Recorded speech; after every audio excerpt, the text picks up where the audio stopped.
मुझे जाने दीजिए। नहीं कविता, अब तो मुझे इस तरह छोड़कर नहीं जा सकती।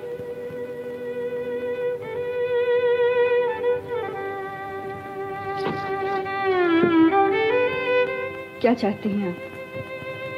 तुम्हारे जाने के बाद सुनील से मिलकर मुझे अपनी भूल का एहसास हुआ। मैंने पागलों की तरह हर चंद तुम्हें ढूंढने की कोशिश की, अखबारों में निकलवाया, पुलिस को इत्तला की, तुम्हारे स्कूल तक पहुंच गया था, लेकिन तुम्हें न पा सका।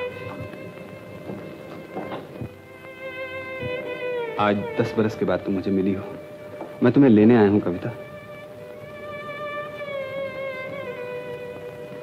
मैं जानता हूं मेरा कसूर काबिले माफी नहीं है, लेकिन मैं ये भी जानता हूं तुम्हारा दिल मेरे दिल जैसा छोटा नहीं है। मुझे माफ कर दो कविता। ऐसा न कहिए, मैं अपना अपमान सह सकती हूं, लेकिन ये तरस नहीं।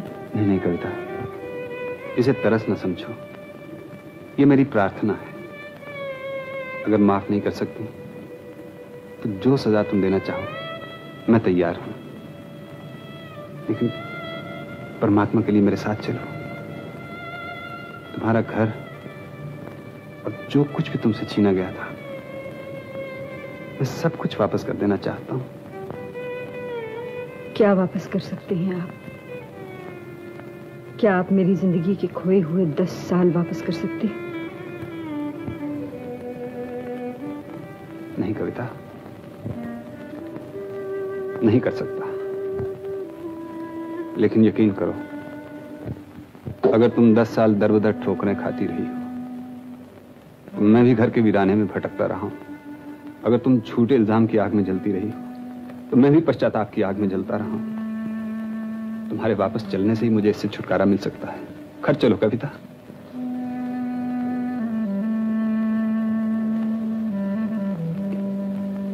ये सब सुनने पर भी तुम्हें मेरी हालत पर रहम नहीं आता?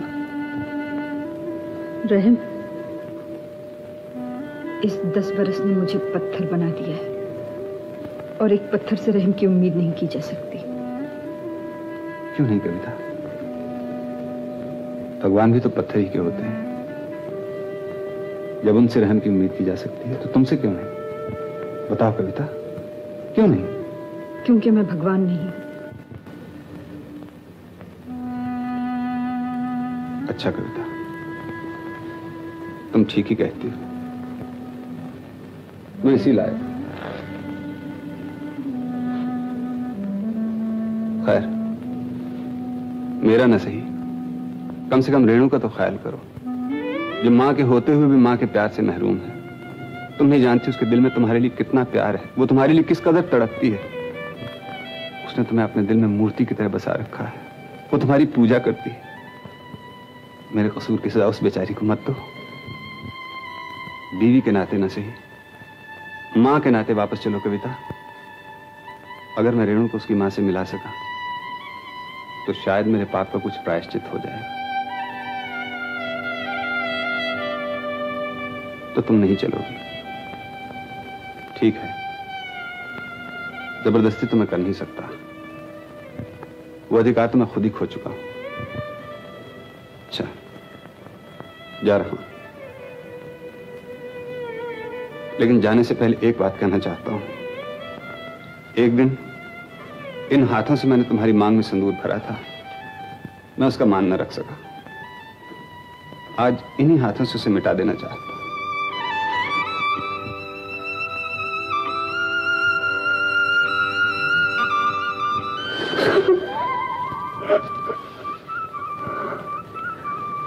रो नहीं कविता, रो नहीं।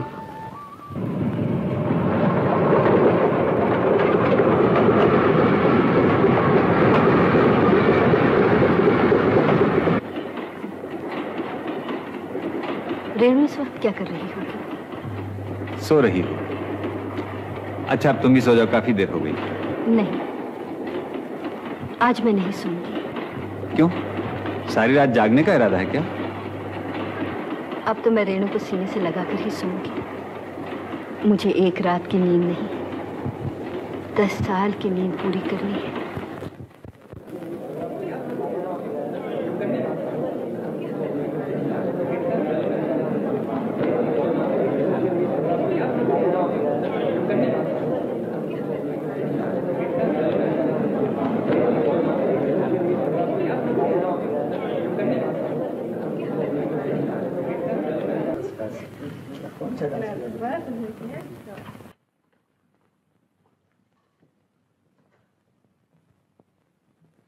रेणु अभी तक नहीं आई। आती होगी, कपड़े बदल रही होगी।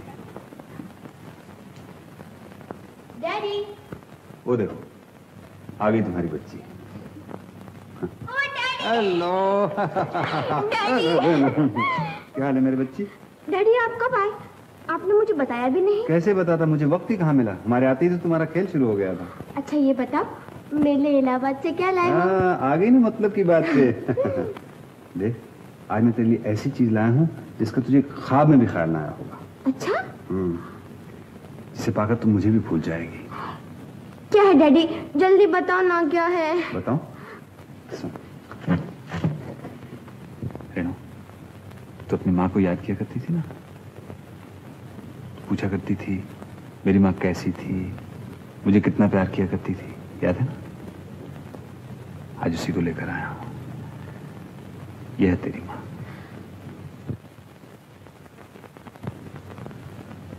मेरी माँ? हाँ बेटे, मैं तेरी माँ हूँ। नहीं नहीं, मेरी माँ तो भगवान के पास है। डैडी, आपने ही तो कहा था मेरी माँ भगवान के पास है और वहां से कोई वापस नहीं आता। हाँ बेटे, मैंने कहा था, लेकिन तुम ये समझ लो भगवान ने तुम्हारे लिए नई माँ भेजी। नई माँ? सौतेली माँ? तो आप मेरे लिए सौतेली माँ लाए हैं? यही तेरी माँ है। हाँ बेटा, मैं तेरी सौतेली माँ नहीं। नहीं नहीं, ये मेरी माँ नहीं हो सकती। मेरी माँ तो भगवान के पास है, ये सौतेली माँ है। मुझे सौतेली माँ नहीं चाहिए, मुझे सौतेली माँ नहीं चाहिए। रेणु, रेणु।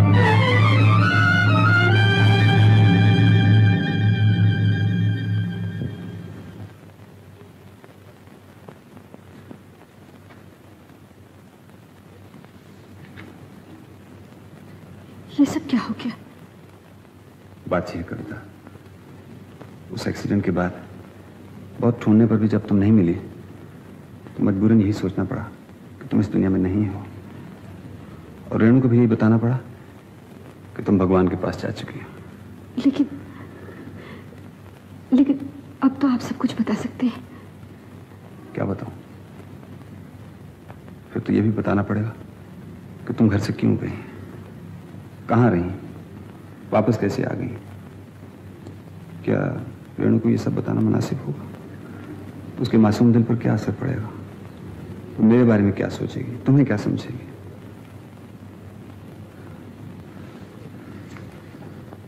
घबराओ नहीं कविता, सब ठीक हो जाएगा। प्यार से तो पराई भी अपने हो जाते हैं, रेणु तो फिर भी अपनी है, ठीक है ना?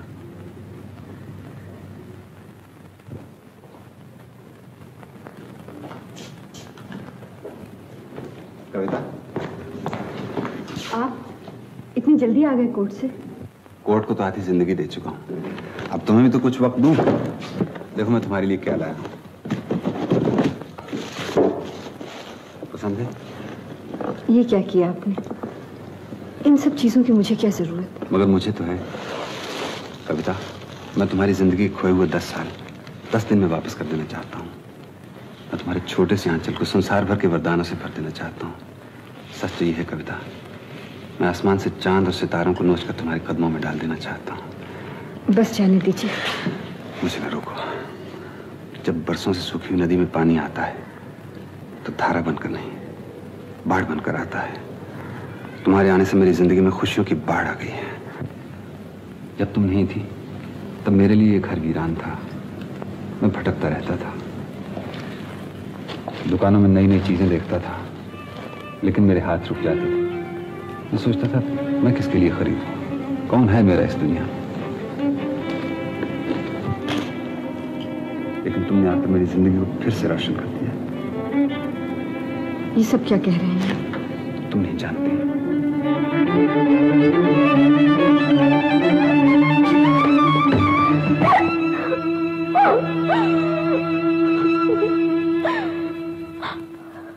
जब से तुम आई हो ये चाहता तुमसे एक दरखास्त करूं, पर हिम्मत नहीं होती। कहिए ना। वो कॉलेज के जमाने का गीत एक बार फिर सुना सको?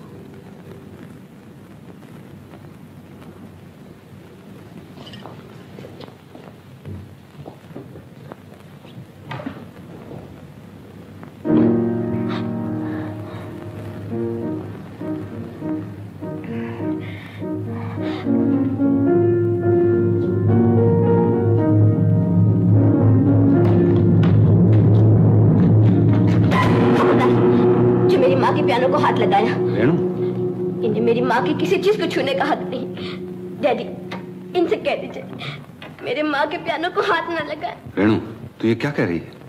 डैडी, अगर इन्हें इतना ही शौक है तो इन्हें दूसरा पियानो ला दीजिए। ये मेरी माँ का पियानो है। माँ इससे बजाया करती थी। इस घर में माँ की एक यही निशानी है। ये निशानी मैं इनके हाथ नहीं जाने दूंगी, नहीं जाने दूंगी, नहीं जाने दूंगी। रेणु, जाने दीजिए बेटी। अब मैं तेरी माँ के पियानो को कभी हाथ नहीं लगाऊंगी, कभी नहीं लगाऊंगी।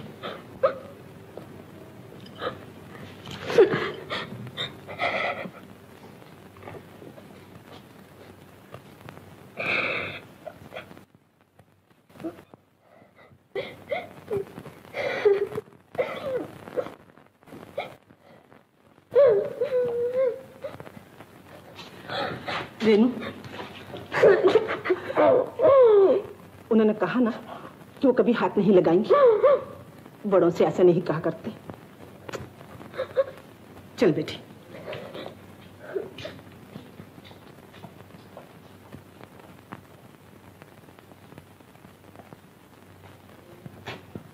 आई एम सॉरी कविता, मुझे समझ भी नहीं आता मुझे क्या करना चाहिए। आप चिंता न करें, जो कुछ करना होगा मैं करूंगी।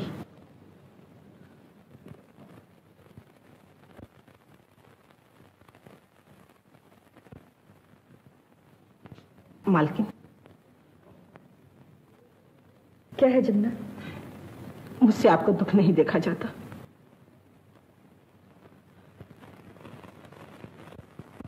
तो क्या? जी, मुझे बाबूजी ने सब कुछ बता दिया था।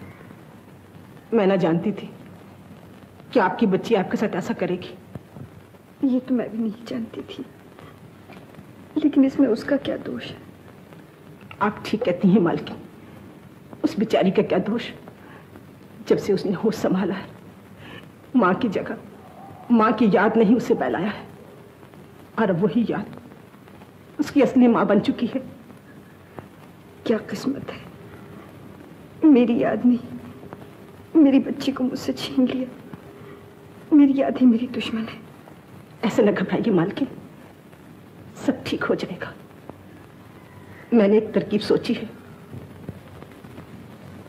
क्या? मैं यहां से चली जाऊंगी। चली जाओगी? मगर क्यों? मैं भी तो आस औलाद वाली हूं मालकिन। मैं जानती हूं जब अपने ही पेट की औलाद अपने से दूर रहे तो माँ के दिल पर क्या गुजरती है। इतने दिन रेणु मेरे साथ रही, उसकी सारी देखभाल मैं करती रही। मेरे जाने के बाद आप उसकी देखभाल करेंगी तो धीरे धीरे मेल जोल बढ़ जाएगा। वो खुद आपके पास आने लगेगी तो माँ का दूध खुद ब खुद उसकी रगों में बोल उठेगा। वो आपको जरूर माँ कहेगी।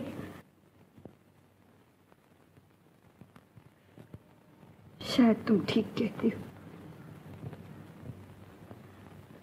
मगर जमुना, मुझे रोकिए मत मालकिन। जिस दिन आप दोनों मिल जाएंगी, मेरा ये दुख जिंदगी के सबसे बड़े सुख में बदल जाएगा। मैं तभी वापस आऊंगी, तभी।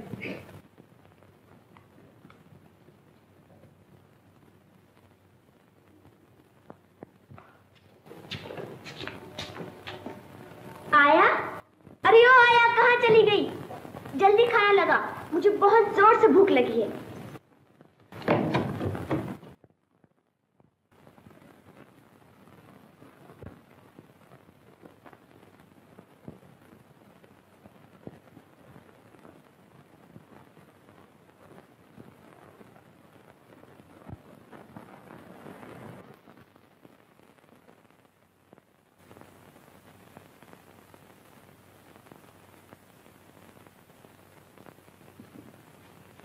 ओह, आज तो खीर भी बनी है।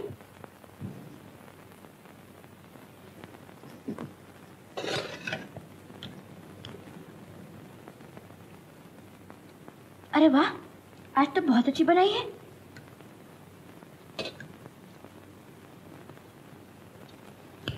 ऐसी खीर तो पहले कभी नहीं खाई।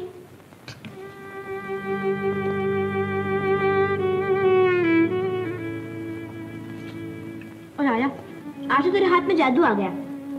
तूने कमाल कर दिया। पहले कभी ऐसी खीर क्यों नहीं बनाई थी? अच्छी लगी और लाऊं? तुमसे कौन बात करता है? आया कहाँ है? आया वो तो चली गई। चली गई? हाँ, काम छोड़कर चली गई। काम छोड़ के चली गई? कभी नहीं, वो मुझसे कहे बगैर नहीं जा सकती। तुमने उसे निकाला होगा, तुमने उसे निकाला है। नहीं तो मैंने उसे नहीं निकाला। मैं सब समझती हूँ। मुझे आया के साथ देख के जलती थी। तुम नहीं चाहती मैं इस घर में किसी को अपना कह सकूं। तुम मेरा सब कुछ छीन लोगी, तुम मेरा बुरा चाहती हो। ऐसा न कह, कोई माँ अपनी औलाद का बुरा नहीं चाहती। लेकिन तुम मेरी माँ नहीं हो। नहीं हो, नहीं हो। अच्छा, माँ नहीं तो ना सही, मुझे नौकरानी ही समझ ले। ले, खाना खा ले, खा ले, खा ले बेटी। खबरदार, जो मुझे बेटी कहा।